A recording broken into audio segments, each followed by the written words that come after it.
Ang tama ba, 50,000 hektarya ng pananim ng mais ang Yes. apektado ngayon itong dry spell. Ang laki nito 50 hectares. So 50,000 hectares.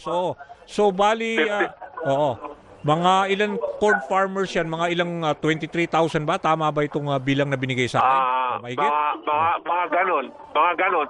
Aha. 23,000 farmers, baka mahigit pa. Okay. So, tinitingnan namin, tinawag namin yung mga MAO ngayon, yung mga Municipal Agricultural Officers, para ibigay yung mga pangalan ng mga naapektuhan ng mga farmers dito sa drought Okay.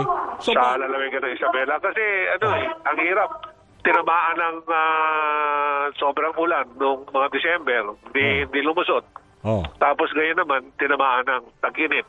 So, alam mo, ang hirap sa agriculture kasi, yung hindi mo ma-predict yung weather.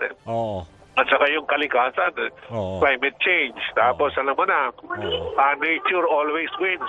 Sa sinasabi nila, wala kang laban sa nature. Ang pinaka na nito, i-mitigate mo yung effects ng itong climate change para naman dito, maigpisa natin yung yung tinatawag na pag-damage. Pag-damage sa ating mga, lalo na sa mga agricultural products.